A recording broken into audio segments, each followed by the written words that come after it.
students, welcome you all in your subject social science. Okay, let's continue our chapter. So open your textbook, page number 30. देखते हैं, हमने बिंदुसार चंद्रगुप्त के बारे में देखा, अशोका के बारे में देखा कि कैसे कलिंगा के युद्ध के बाद उनका पूरा हृदय परिवर्तन हो गया. ओके, मतलब when he looked about after Kalinga's battle, Kalinga's war, he saw the gloom and sorrow everywhere, and he was totally changed. Okay, so देखते हैं कि आगे उन्होंने क्या क्या किया. उन्होंने अपना टेरिटरी था उसमें सब लोगों को यही समझाया कि एक दूसरे से प्यार से जीता जाता है, ना कि लड़ाई या झगड़े से. ओके, पावर से किसी को अपने अंडर में नहीं किया जा सकता. और उसके लिए उन्होंने स्टोन पे इंस्क्रिप्शन भी राइट करवाई. तो अब और देखते हैं कि अशोका एज एन एपोस्टल, बराबर, एक धर्म प्रचारक कैसे बने वो. So Ashoka travel to the Buddhist pilgrimage across the country, मतलब कि सब जगह पे वो घूमे, बुद्धिस्ट की मतलब उनका प्रचार करने के लिए सब अलग अलग जगह पे वो गए. He propagated the Buddhism during his yatra.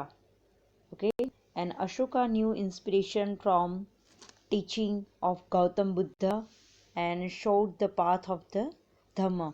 मतलब सबको वो धर्म के बारे में सिखाते थे कि क्या है हमारा जो मेन उद्देश्य है, क्या है, और उसके जो बौद्ध धर्म के जो उद्देश्य है वो क्या क्या थे, वो सबको वो समझाते गए.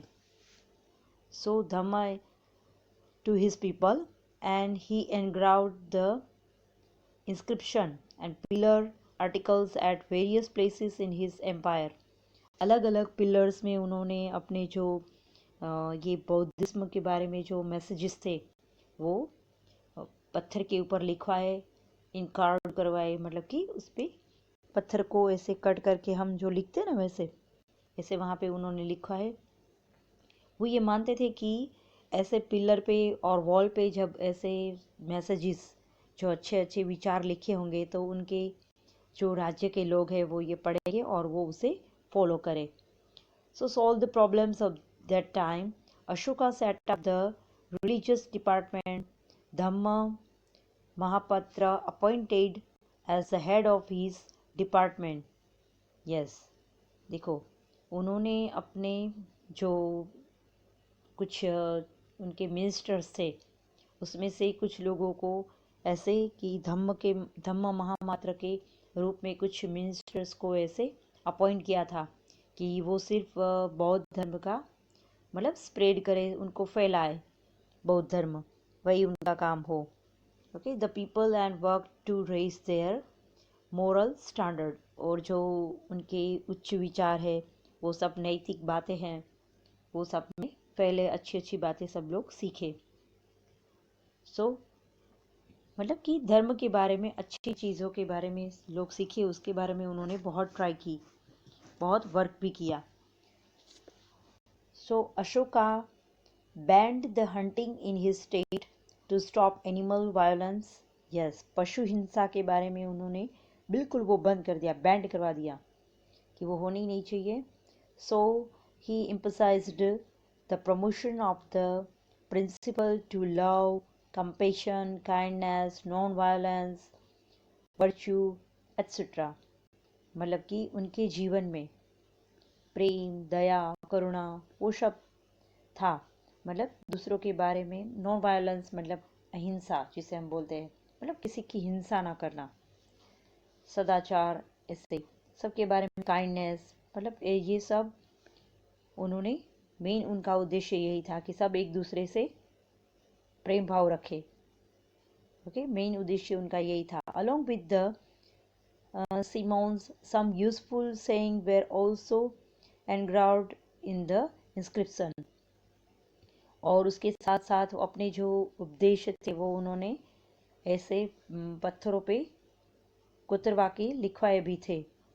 ताकि सब लोगों के लिए उपयोगी हो। Okay, turn the page. इसमें से कुछ यहाँ पे है, जस्ट लाइक ओबे योर पेरेंट्स, अपने माता पिता का आदर करो। रिस्पेक्ट द एल्डर्स, जो बड़े वडील है उनका आदर रखो, माता पिता का आज्ञा का पालन करो, वो सब। Do not kill the animals, पशुओं की हिंसा नहीं करनी है।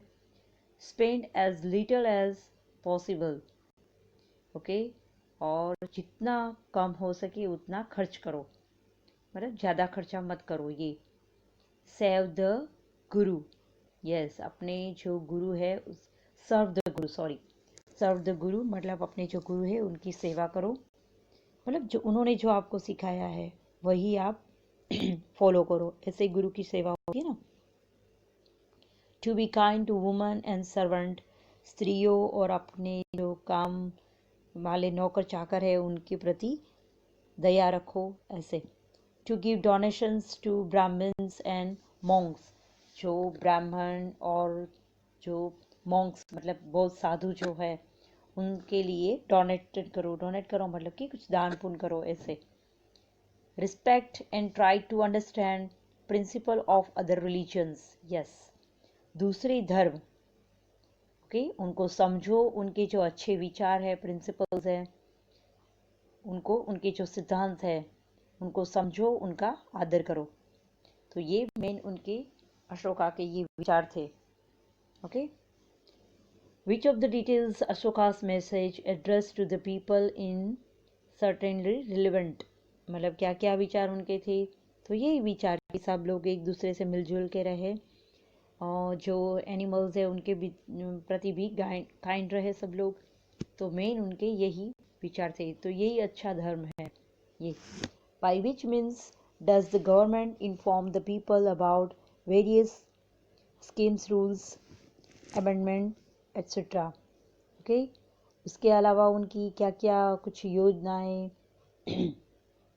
ज़्यादातर उन्होंने ये जो इंस्क्रिप्शन वो सब लिखवाए थे और ऐसे लोग अपॉइंट किए थे जिससे ये जो उनके रूल्स रेगुलेशन है वो सबको पता चले और सब उनको सबके मतलब सब पीपल को उनकी जानकारी होनी चाहिए।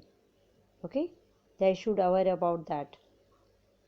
So next, in the year 251 BC, Ashoka convened third Buddhism conference in Mogliputra Tisha in Pataliputra. देखो, बौद्ध की जो थर्ड, वो बौद्ध धर्म में जो 4 धर्म परिषद थी वो बहुत फेमस है। ओके, जो पहली थी वो राजगृह में थी, राजगृह जो अभी बिहार का पार्ट है, पहली जो थी वहाँ पे थी, उसके जो मेन लीडर थे वो थे महाकश्यप। सेकंड थी वो थी वैशाली में, ओके, वैशाली भी उस साइड आया है बिहार के साइड, और वहाँ पे थी, और उनके जो मेन उस टाइम पे जिसका राज था वो थे शिशुनाग वंश। पहले जो थे वो हर्यक वंश के थे, हर्यक डायनेस्टी जिसे बोलते हैं, जैसे कि हम अभी मौर्य डायनेस्टी के बारे में सीख रहे हैं।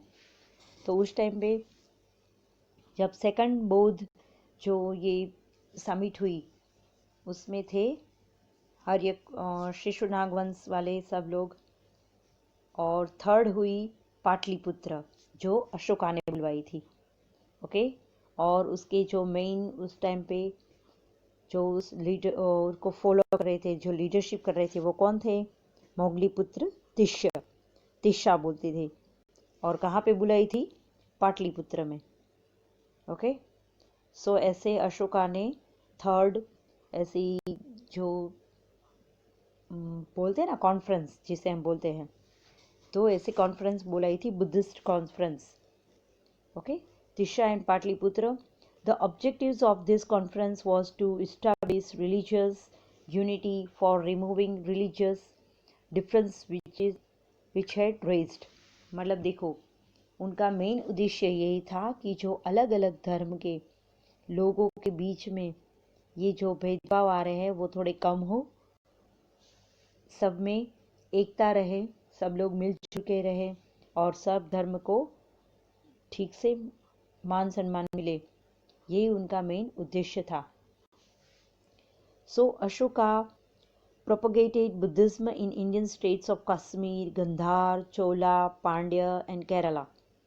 तो ऐसे ये सब राज्यों में, ओके, कश्मीर, गंधार मतलब मैंने आपको बोला था अफगानिस्तान के साइड, बराबर, चोला, पांड्या, केरला, ये जो डायनेस्टी है चोला वो सब, तो उनके एरिया में उन्होंने ये सब धर्म का प्रचार किया था, सब धर्म जगह पे बौद्धिज्म फैलाया था। Emperor Asoka sent missionary abroad to Myanmar, okay, yes, Myanmar, Ceylon, जबकि वो अभी श्रीलंका है, Syria, Egypt, Macedonia etcetera, yes, अपने धर्म का प्रचार उन्होंने अलग अलग कंट्री में जाके भी किया, जैसे कि अभी का जो है म्यांमार, जिसे ब्रह्मदेश बोला जाता है, Ceylon means Sri Lanka, okay, Syria, Egypt, Macedonia, तो ऐसे सब कंट्रीज़ में उन्होंने बुद्धिज़्म का फैलावा ऐसे किया, okay. Just during his reign Ashoka granted royalty to Buddhism and addition to preaching. Ashoka also performed public welfare work. He arranged the treatment of human head animal. He got wells dug, planted trees and built roads and built restroom. Yes, उन्होंने अपना जो ये धर्म है उसे फैलाने के लिए बहुत कुछ किया। सॉरी फॉर दैट, हमने बीच में एक लाइन छोड़ दी है। Ashoka sent his son Mahendra and daughter Sanghamitra to Ceylon. उन्होंने अपने बेटे महेंद्र और जो थी संघमित्रा अपनी बेटी, दोनों को शिलोंग, मतलब कि अभी जो शिलोंग मतलब कहाँ पर, श्रीलंका पे भेजा था बौद्ध धर्म का प्रचार करने के लिए। Because of his qualities and deeds, Ashoka is regarded as one of the greatest rulers in the history. Yes, तो यही सब कारण है। देखो, एक तो वो पावरफुल मैन थे, बराबर, मतलब वो वॉरियर, अच्छे वॉरियर थे, बट जब उन्होंने अच्छे इंसान बन के जब एज ए अच्छे किंग बनने की कोशिश की तो वहाँ पे भी वो सक्सेस रहे। वहाँ पे सबको इक्वालिटी, मतलब सब धर्म के लोगों का मान सम्मान रखा, सब लोगों के बारे में जाना उन्होंने कि सब अच्छे अच्छे जो हमारे जो उस टाइम के बुद्धिज्म के जो अच्छे विचार है वो सब फॉलो करे, ये उन्होंने हमेशा ट्राई की। तो इस वजह से हम ये बोल सकते हैं कि he was the greatest ruler in the history. So ampere Ashoka died in 233 BC and he ruled for 36 years। 36 साल तक उन्होंने राज किया। Administration of Mauryan era. Yes, Mauryan जो एरिया था उस टाइम पे उनका जो एडमिनिस्ट्रेटिव वर्क कैसे होता था देखते हैं। Chandragupta Maurya established a large empire. It was expanded by Emperor Ashoka। Chandragupta ने अपना जो पूरा एम्पायर था वो चारों तरफ ऐसे फैलाया था और उससे ज़्यादा एक्सपांड किसने किया, उसके ग्रैंडसन अशोका ने। So Chandragupta chief minister and sharp politician Vishnugupta Chanakya, Kautilya जिसे बोलते हैं, मैंने बोला था ना कि चाणक्य, कौटिल्य या विष्णुगुप्त तीनों बोले एक ही पर्सन है। Divided large Mauryan empire. देखो, और उसमें ये सब जो पूरी राज्य का पूरा एडमिनिस्ट्रेशन वर्क उसे संभालने में उसकी मदद की, जो उनके दादा की मदद थी, कौन, चाणक्य, ओके। उन्होंने ऐसे ये जो उनका पूरा एरिया था उनको पूरा ऐसे जो मौर्यन एम्पायर था उसे डिवाइड कर दिया। For well organised administration during this time there were 3 section of the administration, बराबर। तो पूरा उनका जो एम्पायर था उसे 3 भाग में उन्होंने डिवाइड कर दिया ताकि सब कुछ वर्क अच्छे से हो। तो देखते हैं कौन से 3 पार्ट है। Open next page. देखो 3 पार्ट थे। एडमिनिस्ट्रेशन ऑफ मौर्यन एज, उनका एडमिनिस्ट्रेशन वर्क कैसे चलता था। ओके, फर्स्ट था सेंट्रल, प्रोविंशियल एंड रीजनल, मतलब कि लोकल।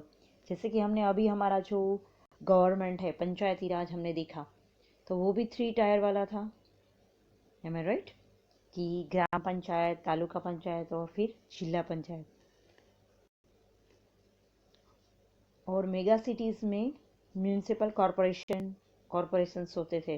वैसे ही उनके उस टाइम पे, मौर्य अशोका के टाइम पे ऐसे सब था कि जो पूरा एडमिनिस्ट्रेशन वर्क था वो 3 पार्ट में डिवाइड था। सेंट्रल, प्रोविंशियल और रीजनल। मतलब कि रीजनल मतलब छोटे छोटे एरिया के कवर करने के लिए वहाँ पे कुछ लोग वर्क करते थे। फिर उसके ऊपर प्रोविंशनल, मतलब कि कोई छोटा बड़ा सा इतना रीजन है, बराबर, तो वहाँ पे प्रोविंशियल बोलते थे। और the main is the central. Okay, तो ऐसे उनका एडमिनिस्ट्रेशन वर्क जो था वो 3 पार्ट में डिवाइड था, ताकि सब अच्छे से सब कुछ ध्यान रखें। जैसे कि हमारा अभी जो सेल्फ लोकल गवर्नमेंट हम देख रहे थे, ऐसे ही उस टाइम पे था। ये किस टाइम की बात हो रही है, समझ रहे हैं ना। उनका टाइम जो था आप देख ही रहे हो, किस टाइम पे अशोका का टाइम था, मतलब कि तीसरी चौथी जो सेंचुरी बिफोर क्राइस्ट, ये उस टाइम की बात है। ओके, तो भी सब अच्छे से मैनेज हो रहा था उनका। अंडरस्टैंड? चलो, तो उनके जो मेन डिपार्टमेंट थे उनको कैसे, उनका जो सिस्टम था हम देखते हैं आगे। Central administration system. Emperor was at the centre of the administration, okay, governance. He was the head administrative. तो जो मेन एम्पेरियर थे, एम्पेरियर मतलब कि जो मेन जो किंग थे, ओके, तो वो जो थे वो हेड माने जाते थे, मतलब कि किंग, सम्राट। तो वो सेंट्रल लेवल में थे, जैसे कि हमारे प्रेसिडेंट का जो मान है अभी, तो वही सब उस टाइम पे एडमिनिस्ट्रेशन वर्क उनके नाम पे चलता था और वो उनके हेड थे। Ministry and the judicial department of the empire, okay, his position was hereditary. हाँ, हेरिडिटी क्या होता है कि एक के बाद एक, मतलब बेटे उनके फिर सन, फिर उनको मिलता है, जब हम बोलते हैं ना परंपरागत। तो पहले ऐसे होता था, जो किंग की फैमिली से आते थे वहीं पे वो आगे जाके उनकी जो डॉटर या सन थे वही बनते थे किंग, बराबर। तो उस टाइम पे ये सिस्टम था। He's managed the administration with the help of the minister and the higher officials.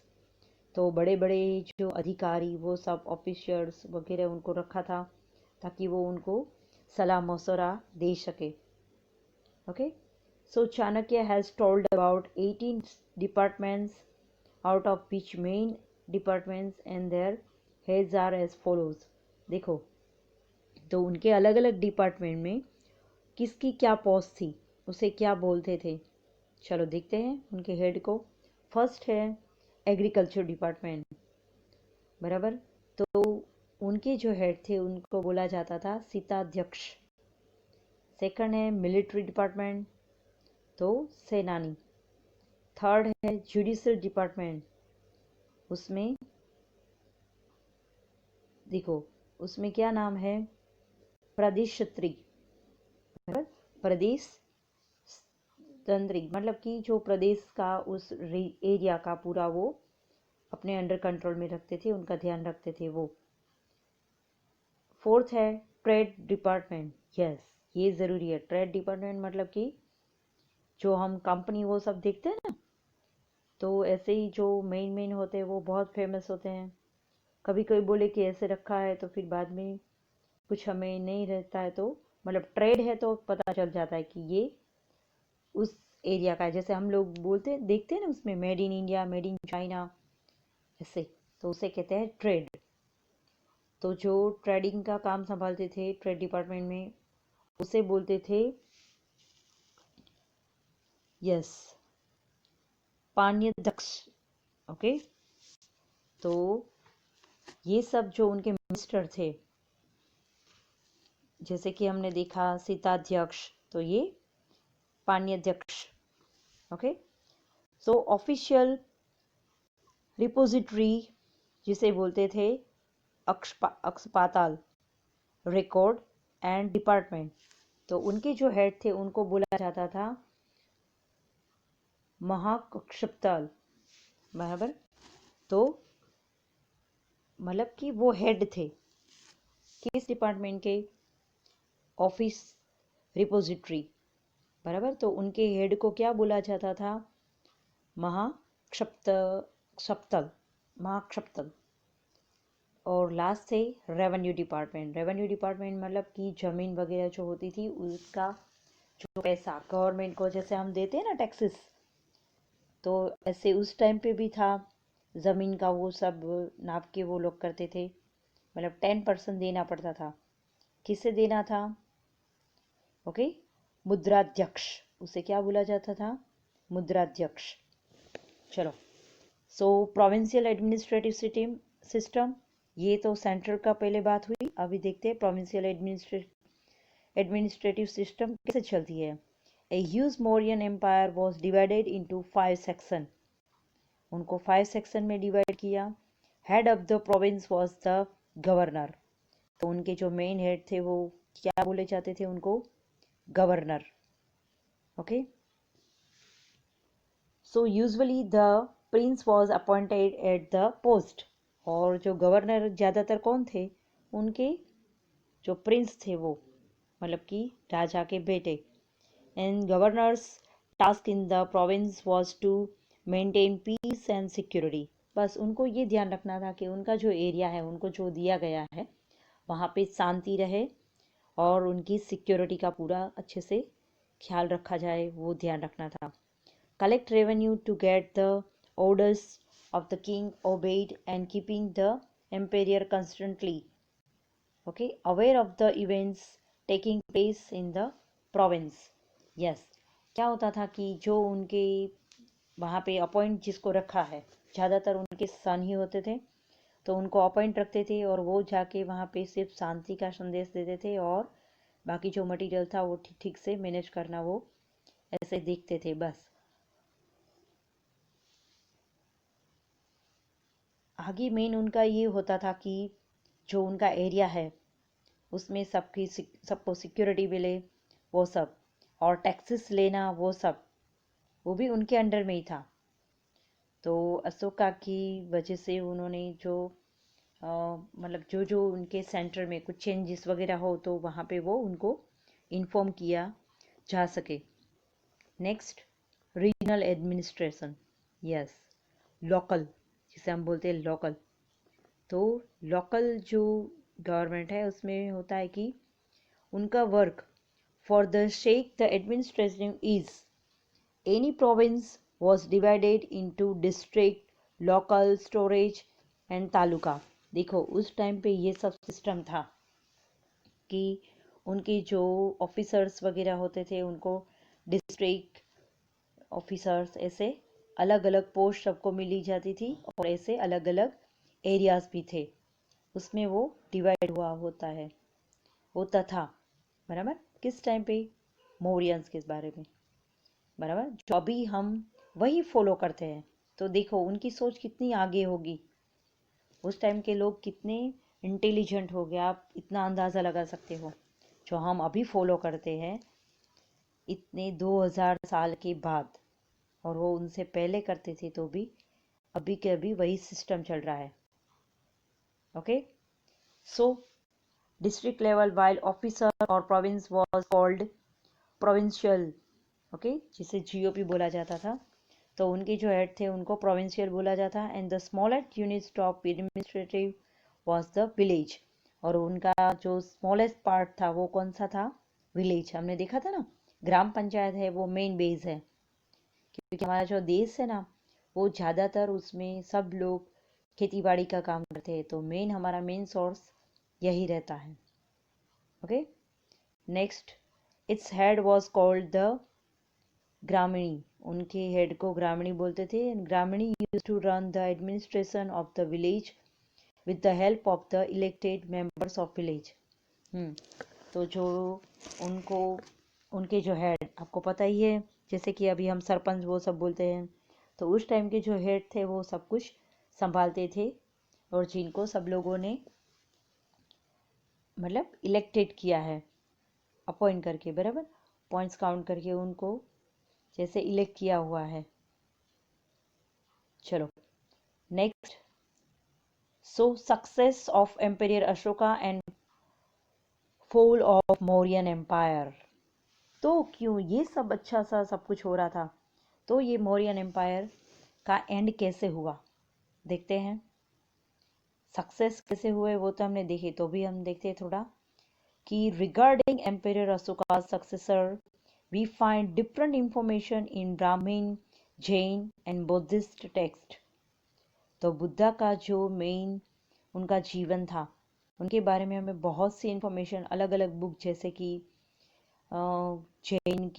Jain में लिखी हुई, बुद्धिस्ट की वो सब जो बुक्स थी उनकी, वहाँ से हमें ये इंफॉर्मेशन मिलती है कि जो अशोका थे वो कितने ग्रेट थे।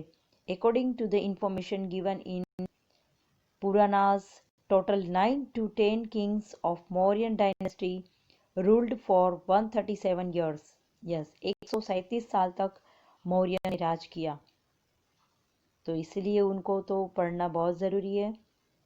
Okay, so next, according to the information given in Puranas, total 9 and 10 kings of Mauryan dynasty, 9-10 जो बहुत मतलब ताकतवर थे मौर्य डायनेस्टी में, वो लोग ज़्यादा फेमस हुए। जैसे कि हम लोग चंद्रगुप्त, बिंदुसार और अशोका के बारे में जानते हैं ज़्यादा, और कुछ उनके रिलेटिव्स के बारे में हमें नहीं पता होता है।